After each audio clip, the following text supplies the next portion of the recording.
Wa Tanzania, najua huu mti mnaujua kabisa, unaitwa mwaladai.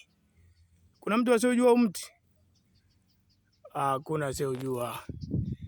Nataka nikufundishe kitu hapa kidogo. Twende nikufundishe kitu kidogo sana. Huu mti ni wa imani. Mmefundishwa sana kuhusu mwaladai eti.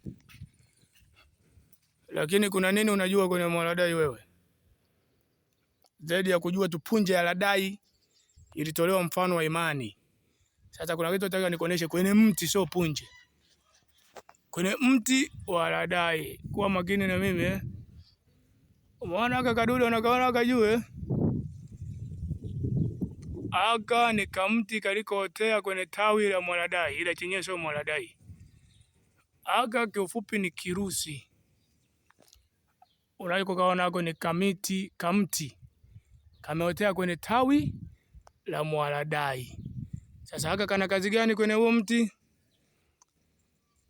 Ako ni karusi, yaani kwenye mbwa tunasema kuna kube linanyona, inachukua damu au luba ya kwenye bwawa, hatimaye huu mti unakauka.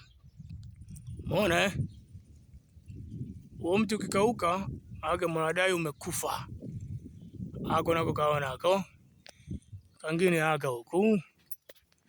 Taka nikuoneshe vizuri.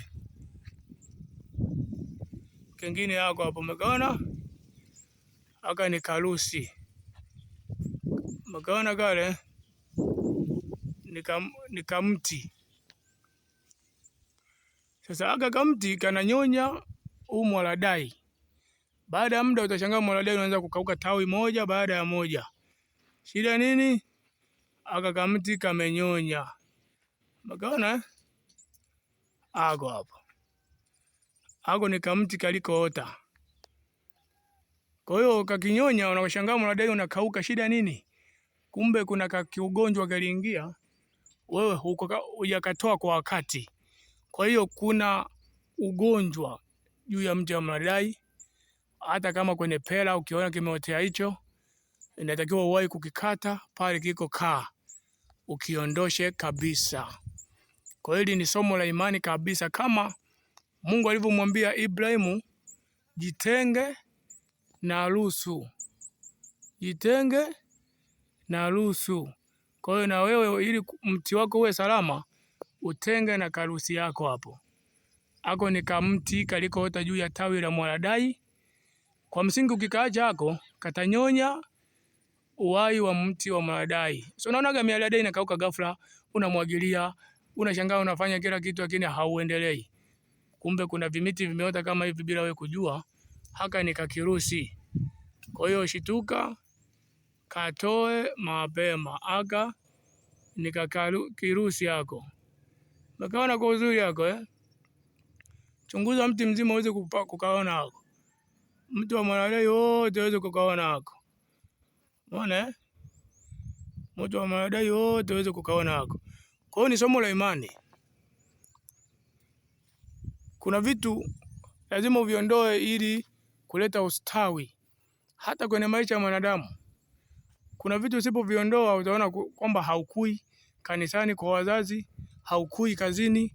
Kila siku ni mtu wa kukosea tu kazini. Kisa kuna kitu hujakiondoa. Aidha kiburi, dharau, majigambo, kujiona sana. Mungu awabariki kwa somo hilo.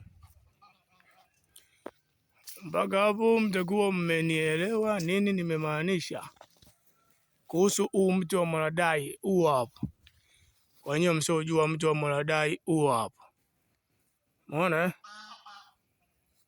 Huu ni mti ambao umefundishwa sana kwa imani. Kuhusu punje yake ni ndogo. Kwa hiyo imani inafananishwa na punje ya ladai ile ya ndani, yani mbegu. Lakini kumbe mti wenyewe pia unaweza ukawa una kirusi, ukaasiliwa. Kwa hata imani na kirusi, ikiingiza kirusi tu ndio inazaliwa imani potofu, imani mbaya, kukata tamaa, kurudi nyuma, kufanya mambo maovu, kirusi.